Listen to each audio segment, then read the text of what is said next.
500 साल पहले मेरे पूर्वजों का एक शहर था। वो वहां के राजा हुआ करते थे।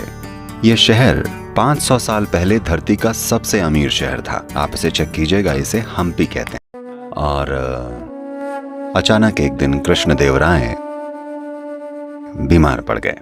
ये राजा का नाम था। वो बीमार पड़ गए और डॉक्टर आए और उनकी कई तरीकों से जांच की, लेकिन वो ये पता नहीं लगा पाए कि उनके साथ क्या गड़बड़ है। मगर उनकी हालत बिगड़ती जा रही थी, जैसे वो मौत के दरवाजे पर खड़े हों। फिर उन्होंने अपने दोस्त और सलाहकार को बुलाया, जिनका नाम था तेनाली रामकृष्ण। तेनाली आए और वो कोई डॉक्टर नहीं थे। उन्हें नहीं पता था कि क्या किया जाए। तो राजा ने उनकी मदद मांगी, लेकिन उन्हें नहीं पता था कि क्या करना है। वो डॉक्टर नहीं थे। तो उलझन में वो शहर में पैदल निकल पड़े और वो बाजार में घूम रहे थे। तभी उन्होंने एक आदमी को देखा जिसका चेहरा बहुत उदास था। वो बहुत दुख में था और गुस्से से भरा हुआ था। तेनाली उनके पास गए। अरे क्या हो गया, आप ऐसे क्यों बैठे हैं? वो बोला, मैं चंदन की लकड़ी का काम करता हूं, क्योंकि कहीं एक बहुत बड़ा भंडार उपलब्ध था, तो मैंने एक बहुत बड़ा उधार ले लिया और वो सारी चंदन की लकड़ी खरीद ली।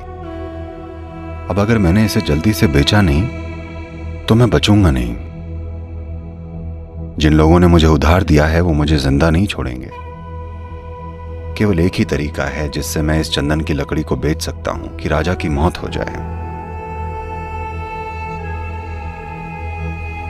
जब राजा मरते थे तो उनका दाह संस्कार हमेशा चंदन की लकड़ी से होता था। ये किसी और के बस की बात नहीं थी।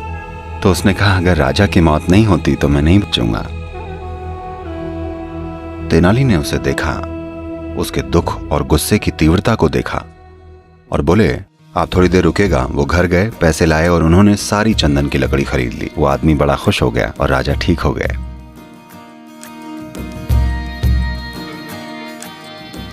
ये मजाक नहीं है। आपको ये समझना होगा कि गुस्से के पलों में, नफरत के पलों में, डर और आक्रोश के पलों में आपका मन एकाग्र हो जाता है।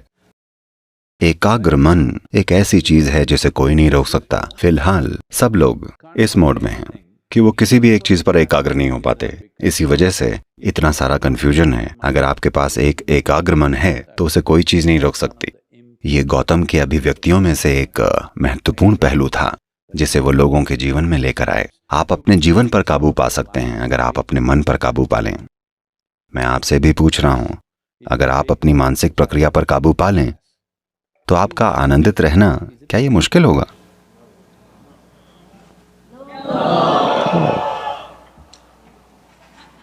आप किसी और के दिमाग पर काबू पाना चाहते हैं।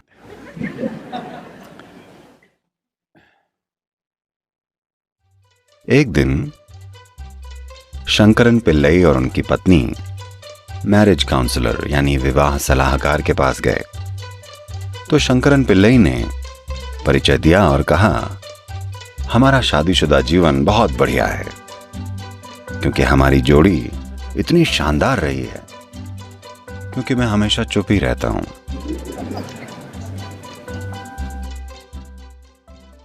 तो मन से ऊपर उठने की ये पूरी प्रक्रिया, जिसका मतलब है बुद्ध होना, बुद्ध बनना, आपका ये समझना जरूरी है कि ये उनका नाम नहीं है। उनका नाम गौतम सिद्धार्थ है। बुद्ध एक अवस्था है। इसका मतलब अगर आप अपनी बुद्धि से परे हैं तो आप एक बुद्ध हैं। अगर आप बुद्धि में ही हैं तो आप लगातार कष्ट झेल रहे एक इंसान हैं। अगर आप बुद्धि से नीचे हैं तो हम आपको बुद्धू कहेंगे।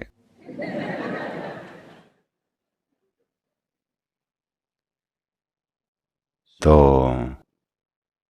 क्रमिक विकास की प्रक्रिया में जानवरों की ही तरह हम बुद्धि से नीचे ही थे। धीरे धीरे हम में बुद्धि आई है। अब अगर आप बुद्धि से ऊपर उठना चाहते हैं तो इसके लिए जागरूक प्रयास की जरूरत होगी।